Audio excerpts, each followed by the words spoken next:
Hello everyone and welcome back to another top 5 video. This time we are at Infantry, the second to last tab, and we're gonna have a vote soon with the next video next week. We're gonna have the vote for what are your top favorite units for each tab. But this week we're gonna go over my top 5 infantry units in WARNO, and that features all the units that are here located in the infantry tab. So transports, but you won't see any of those. These light jeeps, ATGMs, and all the infantry units and leaders. So yeah, my top 5 there. But before we go in there, one quick shout out to WARNO League Season 0.5 and WARNO League Super Tournament. Those are both upcoming. The third WARNO League Super Tournament starting next week with the 28th and 29th of October. One weekend full of single elimination action. We already have a prize pool of $120 that most likely is going to rise. If you want to have a shot at that, join the tournament in the description down below. Same goes for the WARNO League, which is starting its group stage at the day after, at the 30th of October, and we're gonna go into the group stage there with the finals in the mid of December. Everybody is welcome there. WARNO League will be split into three divisions as per usual with the league. So if you are a newer player, you're welcome there to join Division 3, where other newer players will be. And if you're a top level player, Division 1 will be right where you are at. And yep, everybody welcome to get some competitive games in there in WARNO League Season 0.5. And with that said, let's go into my spot number 5 infantry unit. Here we go.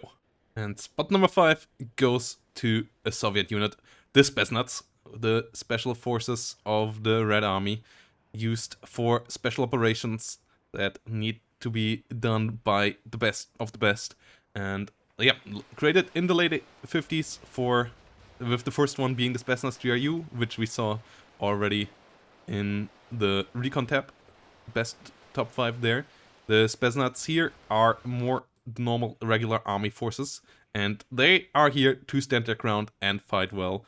The highest operations just behind them right now, the biggest usage in Afghanistan for them in the real timeline in our world, a lot of operations there, and with the timeline of WARNO just being right after that, they are ready to fight in Germany here as well with really veteran units. They have all the traits when we go into the stats here. They have the special forces trait, they have the shock trait, they have the airborne trait, so they have forward deployment, they can come in there. They are the perfect infantry fighting unit. They have great submachine guns, 2 medium MGs which help out nicely as well, the RPO stunning down the enemy.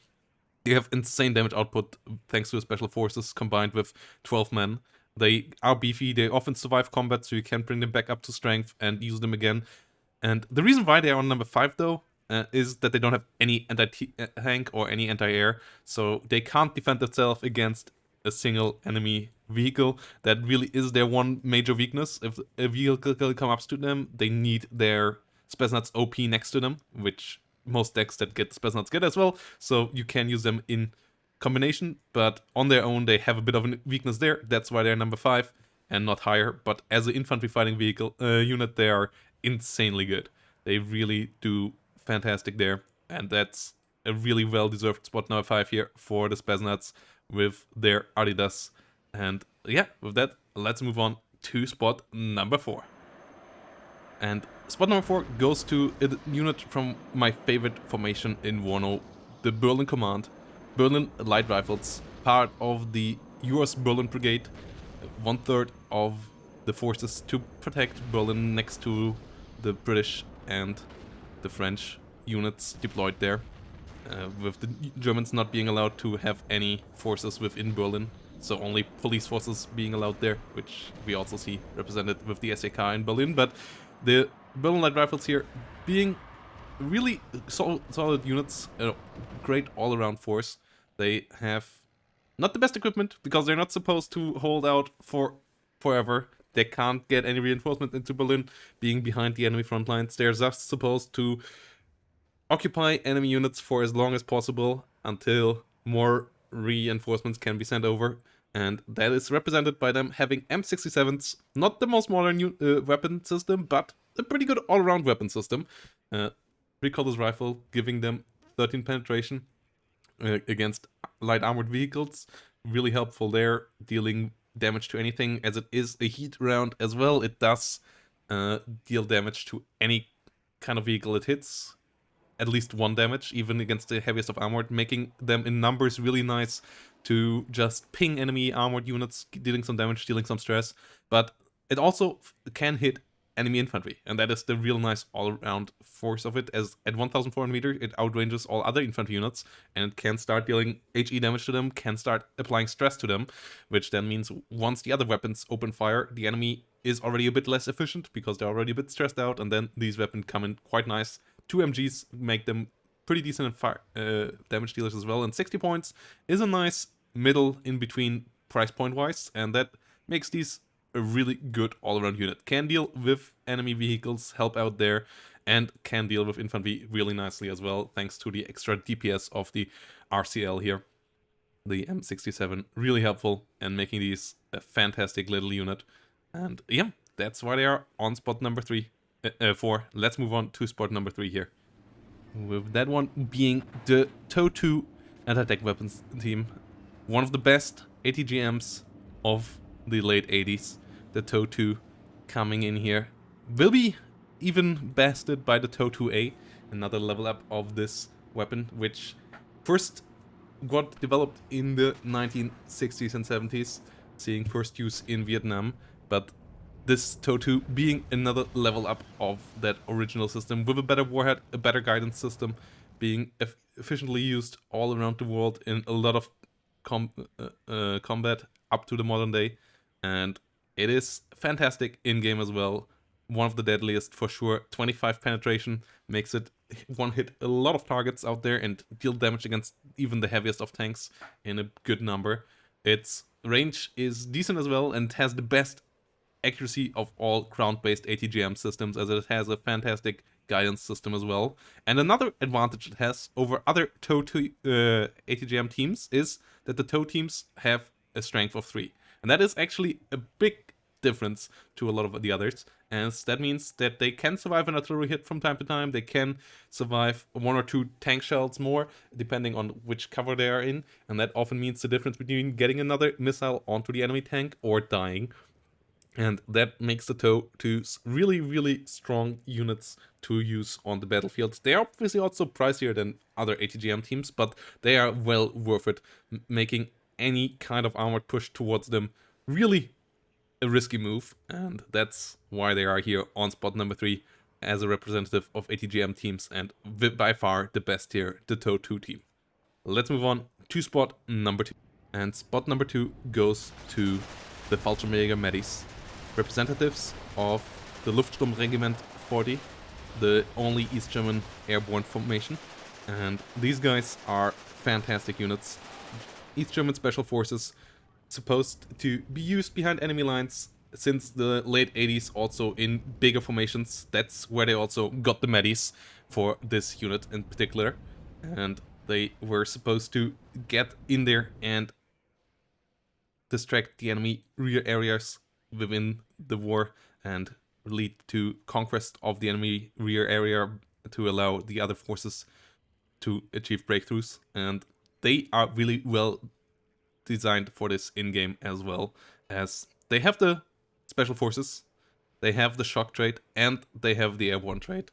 So really all around strong units for the fight on the front line. And the Medis helps out with a forward deployment as well, making these guys really strong. The Deseraniki Medis, pretty similar in style, but these guys here with the extra special forces trait helping out dealing with infantry really well as well. And the Medis, with the forward deployed together, can just zone out so much of the enemy deployment, can help out getting these key areas locked down and captured, helping out both 4th Fallschirmjäger, Mordschützen Division and the Berlin Gruppierung really well to get into the spots that they need to be in. And these guys, absolute killers. Really good cost efficiency here in my eyes as well. For 65 points, you get the forward deployment, you get in there, you get 8 men that hold the ground really well. Unlike Mordschützen, unfortunately, they only have 1 LMG, but they are still super strong and one of my favorite units to use. And one of the reasons why I still enjoy using 4th Mordschützen. And yeah, with that said, let's move on to spot number 1. which is even better than this unit and better than all other infantry units, I would say, by a good bit. So let's go there and let's go to the final. As spot number 1 can only be one unit, the SAS, representing the Special Air Service, one of the oldest special forces in the world, being founded in 1941 in the North African campaign in World War II, and since then being one of the best special forces out there. And that is also really well represented in-game, as the SAS is absolutely fantastic setup with forward deployment, all the classic traits, shock, special forces, good C8 submachine guns to deal with enemies in close range, and 84 and Stinger. That is the combo that really makes these guys the all-round package which they're supposed to represent, as the SAS obviously supposed to be independently operational, and that is really what they can do. These guys are a one unit army, and you get 6 of them over 2 cards in the 2nd UK Infantry, and these 6 units really can make the difference between victory or defeat at the beginning of a game. And they can be really, really painful. Stinger allows them to push enemy helicopters back from attacking your early deployment. The 84 is a really solid anti-tank weapon, and the C8, as I said, together with the special forces, gives them in forest or in combat in towns the perfect weapon to deal with enemy infantry as well. So SAS, yes, they are expensive, but they are absolutely worth it.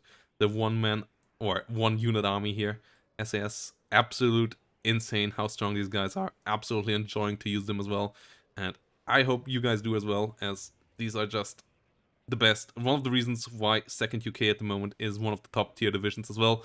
And yeah, I hope you enjoyed this series. Let me know down below which units you would have put in here, obviously. And yeah, I'm looking forward to see all of you guys' votes. We will go into logistics with the next one, and then it's up to you guys to put in what are your favorite divisions and favorite units. So see you there, guys. Thanks for watching. Have a nice day.